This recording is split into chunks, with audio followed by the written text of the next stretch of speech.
But our top story today is that all eyes are on Union Finance Minister Arun Jaitley, who will present the budget in Parliament today. The Finance Minister facing a tough task of balancing the needs of the farm sector as well as the need to kickstart manufacturing. The income tax front for you and me always important. The budget may continue, we are told, with the status quo on most tax slabs. There may be some tinkering with a few exemptions. Rising rural distress, though, because of back-to-back droughts is what is apparently top of the mind for the Finance Minister, and there is expected to be an aggressive spend on the social sector. The Finance Minister also faces the challenge to win back foreign investors who are craving for faster economic reforms. Let's take a look at expectations ahead of the budget first. जो विश्वव्यापी मंदी है उसका असर भी भारतीय अर्थव्यवस्था पर है। संकेत मिल रहे हैं कि जीडीपी की दर भी नहीं बढ़ रही है। सरकार इनकम टैक्स का दायरा भी बढ़ाने जा रही है, जिसमें किसान भी शामिल है। सरकार मध्यम वर्ग के लोगों को भी कोई राहत नहीं देने जा रही है, इसके भी संकेत मिल रहे हैं। मुझे इस बजट से बहुत कम आशा है। That this new budget come up with some strong ideas, with some innovative reforms, and with some steps that will both simultaneously address the fiscal deficit challenge and at the same time give our people the hope that it will encourage both foreigners and Indians to invest, create jobs and the economy in the interests of everybody. Right now that isn't happening. देश का सबसे ज्यादा जो एक sector है वो agriculture sector, सबसे ज्यादा उसमें यानी बजट के अंदर सारी जोर उस पर देना चाहिए। वहां से ही रास्ता निकलेगा देश के विकास का। यानी जैसे मैंने कहा था, पानी हर खेत को पानी से जोड़ेंगे, ये बहुत बड़ी बात है। इस पर पूरी ताकत सरकार लगा दे। यानी जिस इलाके में पानी चला गया उस इलाके के हर आदमी की, हर तरह के लोगों की जिंदगी बदली है। जो सबसे गरीब आदमी उसकी जिंदगी भी बदल गई है। Well, those are the political reactions, and many of them are typical. If you're in the opposition, you criticize the finance minister. If you're in the government, you praise him. But in this program today, we're going to ask you, the viewers, to tell us what you think of Budget 2016. This is going to be interactive through the day, and I'm going to raise some big questions today. Let me raise 10 big questions that we are going to focus on in our budget analysis today. Question number 1. Can the finance minister kickstart a growth and investment cycle? Remember, growth has plateaued and that is a big concern. Can the finance minister ensure fiscal prudence while pushing for greater public investment? Will he be able to stick to his target or projected target of 3.5% of fiscal deficit as far as the GDP is concerned for 2016-17 is the big question. Can the finance minister push for recapitalizing banks and reducing the banking crisis? Remember, non-profit assets as well as bad loans are a big problem before the government at the moment. The fourth big question, will the finance minister be able to focus on infrastructure spending while boosting investor confidence? Will infrastructure spending get a boost in this budget? The big question number 5, will the finance minister revive the agriculture sector after 3 successive droughts? This is really now a shift in emphasis, we are told, in the government's planning this time. Big question number 6, will the finance minister simplify tax procedures, rationalize exemptions and widen the tax base? Remember, he's made promises in the past about reducing corporate tax and he's given a 5-year window for the same. Big question number 7, can the finance minister break the logjam over the goods and services tax? Not so much in the budget but in this critical budget session of Parliament. Big question number 8, can the finance minister clear the uncertainty over retrospective taxation once and for all, a big demand of major foreign investors into this country? Big question number 9, can the finance minister increase public spending on education and health? There has been a criticism in the past that this government hasn't done enough for investment in the social sector. Will that doubt be cleared today? Number 10, can the finance minister ensure better directed subsidies? The government has taken important steps in this regard in the fuel sector. Will that extend to other subsidies as well? These are some of the big questions that we'll be raising over the next few hours. We're going to have special panels joining us, but at the start, let's get a few quick opinions. Mahesh Gupta, President of the PhD Chamber of Commerce, joining me. Mr. Gupta, when you look at those 10 big challenges facing the finance minister, what would you say is challenge number one? From your perspective, what are you expecting the finance minister to deliver for you to say that he has passed with the first class? See, let's look at the economic scenario now, not only in India, but worldwide. There's the biggest slowdown in the history which we are witnessing at this moment of time. And it's a time to increase expenditure in the infrastructure to boost the demand. The real issue is to boost the demand, and the demand can come in by expenditure in the infrastructure by the government, A. And if he passes on that, that will work very well to my mind. So you believe that infrastructure spending is critical? It's very, very critical because the economic activity will increase with this expenditure. But the fear, of course, is that he has to also meet certain targets when it comes to the fiscal deficit. He has to ensure that there is no overspending. And B, where is he going to get the revenues? Right. This is the biggest question, but I think some of the pointers are coming in the survey, economic survey, wherein he has said that he like to increase the base from 5% of people for the tax to 20%. And the administration has to improve. That's the only key to get more revenue, which he can spend. Okay, I'm just going to go across to our correspondents who are outside Arun Jaitley and Jayant Sinha's house. Remember, these are the two critical players today. Jayant Sinha, MOS at the moment in the government, in the finance ministry. Arun Jaitley is finance minister. Kamaljeet is outside Mr. Jaitley's house. I'm told he will leave his house a little after 9, Kamaljeet. Am I correct? Well, Rajdeep, it's a tough task for Arun Jaitley, economically bright and politically right, but that's something. But what we've been told by our sources is very clear. At 8:45, he leaves his residence. He'll head to North Block. At 9 o'clock, he has an appointment with the president. At 10 o'clock, he attends the union cabinet. Then thereon, also after that, there is this particular meeting at 11 o'clock. We know there will be shots of the briefcase, those famous shots at finance ministry and later at the parliament, and at 11 o'clock he begins his budget speech in both the houses, and then thereafter at 1 o'clock we've been told he has his interview with the All India Radio and Doordarshan, and thereafter at 3 o'clock he's going to be addressing a press conference that's expected to be a 90-minute long press conference, and after that he heads to North Block, looks at a few papers, and then perhaps heads towards a talkathon. But in the morning his day has already begun at around 6:10, 6:15. He had his green tea, he's gone for a walk, he's currently reading newspapers. So chock-a-block day as far as Arun Jaitley is concerned, and remember, many eyes, especially people like you and me, who are looking at employee tax slab. What do we really get out of it? Corporates, agriculture, elections in the states, big budget reforms, all of these. So these are issues that are obviously going to be faced. And what's the answer going to be? We'll know it at 11 o'clock. Rajdeep? Okay, just a quick word also from Mumbai. Virendra Gunawat is joining me from there. Expectations this time?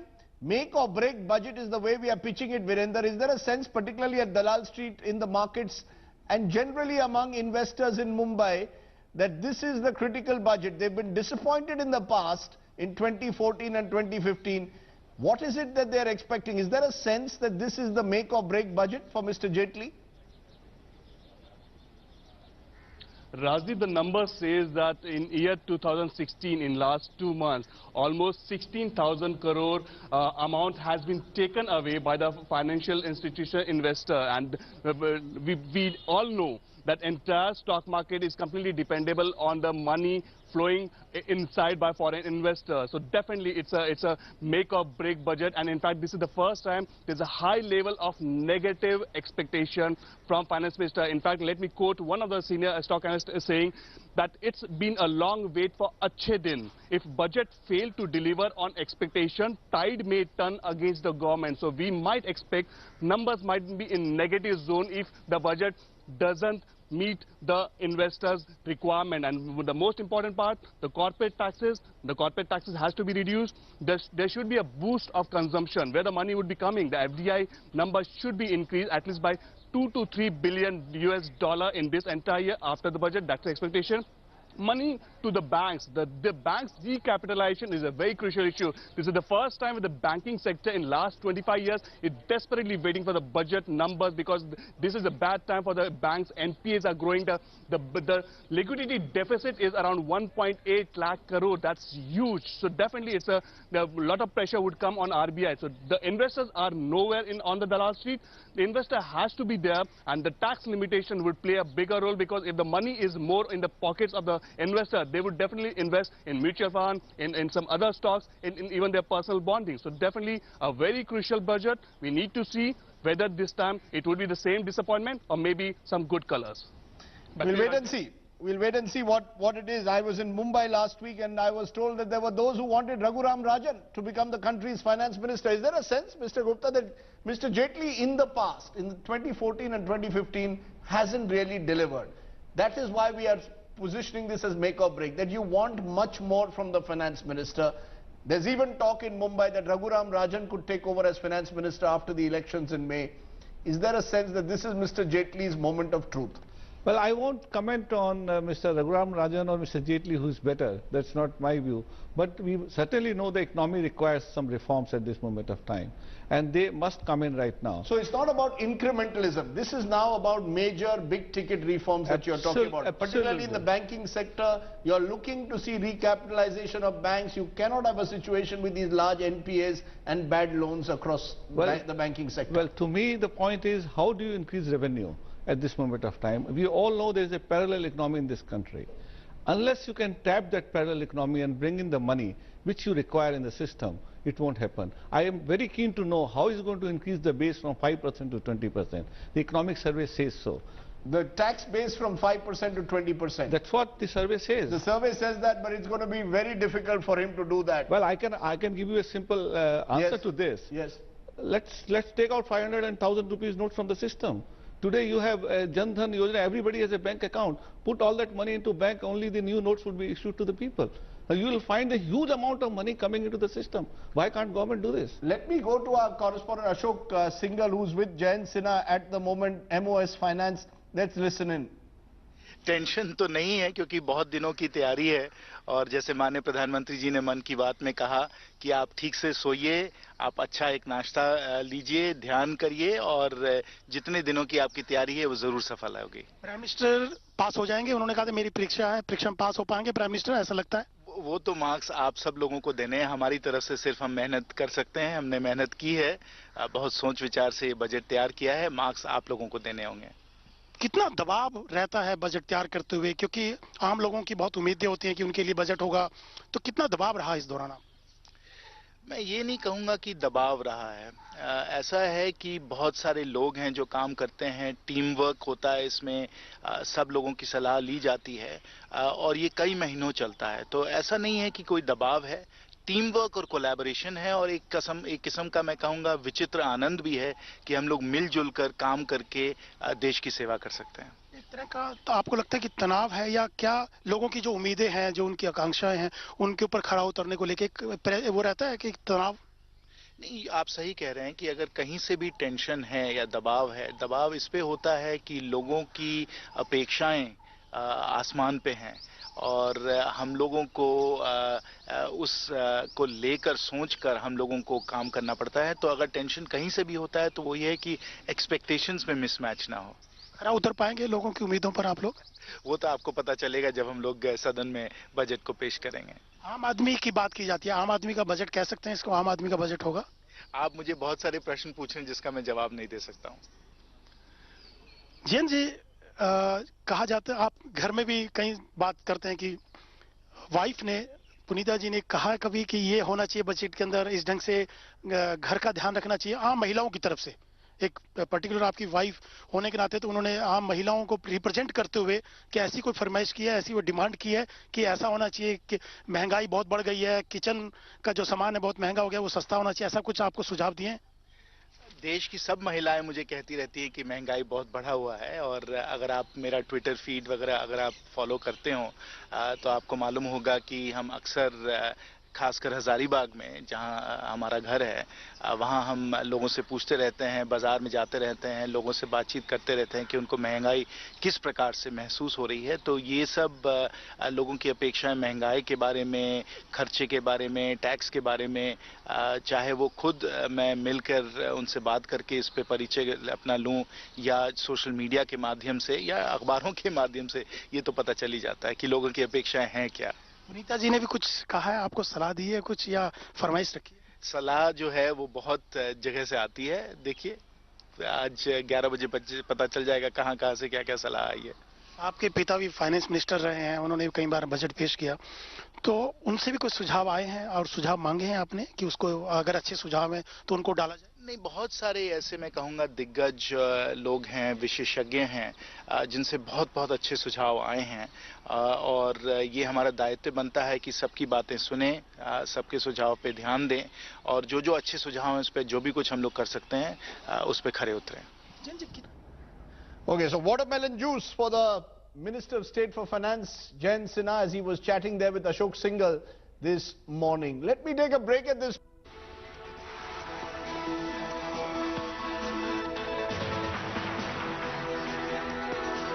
Welcome back. It's budget day today. The big headlines at this moment.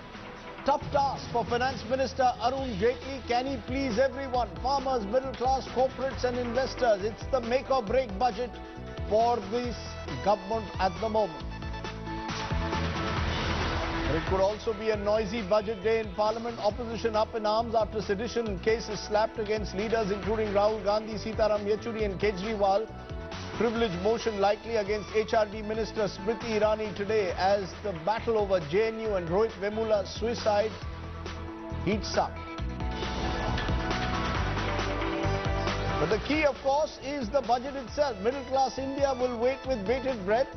Will Arun Jaitley deliver on hiking income tax exemption limits, higher deduction limits on school fees and home loan interest also among top hopes? This could be the big farm budget, we are being told. Huge spending boosts expected in agriculture. Mr. Jaitley keen to erase the government's anti-farmer image.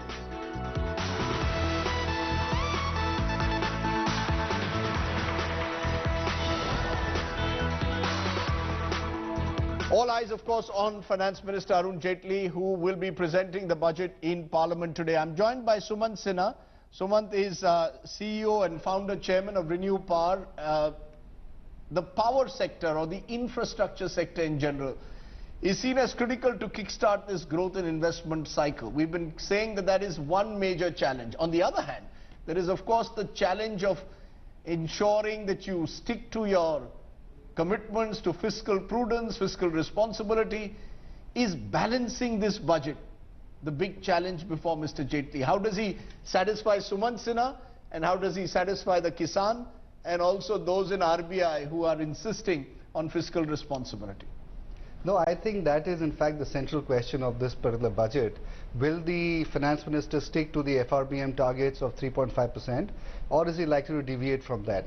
My sense is that he should probably better stick to it, because ultimately, relaxing the fiscal deficit by 0.2, 0.3% from 3.5, making it up to 3.7 or 3.8 is not really going to do that much, but it will actually remove the government's credibility. And I think that is something that is perhaps a bigger loss than the gain that would accrue from spending a little bit extra. Now, the issue of which particular aspect that this government takes to push the budget forward, to push growth forward, really is the question. Now, it's a little bit odd for us, first of all, to be even asking that question of moving growth forward, given the fact that officially we are growing at 7.5% or thereabouts. But that is unfortunately the reality, which is that even though we're saying 7.5%, in general it does feel that we're growing at a slower rate than that, and certainly the corporate sector is not showing earnings growth commensurate with a 7.5% growth rate. And so the question is the government going to use the farm sector or the corporate side? And I think what they're likely to do is they're probably going to increase spending on the infrastructure side, certainly on one hand, and on the farm side on the other hand. But I hope that they do that within the constraints of keeping to the 3.5% fiscal deficit number. Because Sumant Sinha, the other challenge in a way for the finance minister is how do I meet my revenue targets while at the same time having to increase public expenditure. You've got the 7th Pay Commission recommendations. More than 1 lakh crore rupees will have to be given out. Is there a sense, is there a magic bullet that you believe that you would like to see from the finance minister? Is there any one big idea that you believe will send out that right signal? You know, actually, Rajdeep, there are many ideas that are possible. And I think this is really where the government has to think hard, because, you know, just tinkering at the edges, allocating a little bit more here, a little bit more there, is not really going to do the trick any longer. I think they have to find that 1 or 2 sort of central ideas and then back their convictions and go for it. So, for example, what could those ideas be? Number 1, they could announce a large strategic divestment of government assets. And use that to, let's say, recapitalize banks, which is in fact one of the big problems of today. Or they could use that to boost spending on the infrastructure side. So that could be one area of doing it. The other thing could be that they might cut back on subsidies very strongly. Or they could reduce the income tax rates or corporate tax rates and really give a boost to corporate growth on that basis. So there are many things that they could actually do to encourage specific areas of growth in the economy. But my sense is that they might not do that. Rather, they might just tinker at the edges as they have done in the last 1 or 2 budgets and not, unfortunately, drive the growth of the economy through 1 or 2 areas. And also keep in mind that while they've had the Pay Commission and they've had the OROP and so on, they've also had this big benefit of oil prices going down, and they haven't reduced, they've actually increased excise duties and so on. So they've actually been able to recoup a lot of money, almost $30–40 billion from the decline in oil prices, which actually benefits them in terms of revenues coming down. And so that is something that actually cushions the overall fiscal finances of the government right now. That's a good point, which means that, Mr. Gupta, the days of incremental reform perhaps are over. There's been a sense that this government has moved in the direction of reform, but it's been incremental. It's been, previous budgets have been criticized because, to use the word used by Suman, there's been a lot of tinkering. 100 crores here, 100 crores there, lots of schemes announced. Now's the time to set, the oil, the fact that oil prices are at an all-time low gives a huge opportunity. I mean, this opportunity is not going to come, it comes once in a while. Can the finance minister, in your view, should he take the risk, bite the bullet and go in for big ticket reforms? Absolutely, he must do it now. See, if you have to, let's say, build your home, when would you like to build your home? When the prices are the lowest. Today, the oil prices are the lowest, cement prices are the lowest, steel prices are the lowest. This is the time to boost infrastructure. To my mind, even if fiscal deficit goes out from 3.5% to, let's say, even 4%, that's okay. But that amount must go into infrastructure building. As in corporate sector, we say we have a capital expenditure, we have operating expenditure. This expenditure should not go towards operation expenditure. This extra increment has to go towards the capital expenditure. We need to build capital of the country at this time. This is the best time to build the capital of the country. Even if you spend little more out of your pocket, it's okay. Because we build our house and we borrow money. Let me then ask you the big question, Suman. If in this budget, Mr. Jaitley doesn't go in for what are being seen as major reforms, will he then be seen as a finance minister who's living on borrowed time? I come back to what I'm hearing from Mumbai, that there is this buzz in the air that Raghuram Rajan, RBI governor, should take over as finance minister after the election. Is this the moment for Mr. Jaitley to prove all his critics wrong? Well, that's a difficult question, and I'm probably not best placed to answer that question.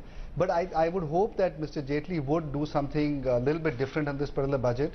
I think, as we discussed earlier, he has to have the courage of his convictions. And he needs to have conviction around a particular area or the other. And then he needs to back himself for it. And I think so really the area that he really needs to focus on now. It's hard to say whether, in fact, that results in a change in ministries afterwards. I would perhaps think not, because it's a very important ministry, and we need to have somebody who's fairly seasoned and who's also very political in this ministry. And I'm not sure that Raghuram Rajan might fit that bill. The reason I'm raising Raghuram Rajan, I'm going to raise this as a question, is because 1991, it's 25 years since Manmohan Singh's big trade liberalization budget, the budget that ushered in a sense, the new economy. And he was an outsider. And I'm just wondering whether, as we see those shots of Mr. Jaitley going to the President's house, where first to North Block and then to President's house, whether the time has come to look out, to think out of the box, which is why we are calling it make or break. It could be the budget that makes Arun Jaitley. It could be the budget that breaks Arun Jaitley's claim to be the finance minister of the country. Am I right to call it a make or break budget? It's the third budget. After this, you're essentially going to increasingly enter into an election cycle. Next year at this time will be the Uttar Pradesh elections. You've then got a series of other elections in 2018. I'm just wondering whether this is the 1 year which has a window for Mr. Jaitley and Mr. Modi to really pass the test with flying colours. No, you're absolutely right. This is a very important budget, but I think every budget every year is very important. Now, will next year and the year after that, be too close to elections and therefore become more populist in nature? Hard to say. But the important fact I think that you are not talking about is the fact that it was not Manmohan Singh who drove the reforms in 1991. He was in a sense the technocrat who was there, but the person who really gave the political cover was Narasimha Rao. And therefore, even this time, the person who has to give that political cover and who has to drive the direction of where he wants to take the Indian economy is the Indian Prime Minister. Okay. And it is not the Finance Minister as much. And so therefore, whether you change Raghuram Rajan or you change Mr. Jaitley and replace him with somebody else, ultimately I think the direction has to be driven by the Prime Minister. Okay, and in fact the Prime Minister yesterday, interestingly, in his Mann Ki Baat said or told students, it's a day of test, it's my exam day as well. So clearly the Prime Minister also has much at stake as he faces up to budget 2016. Arun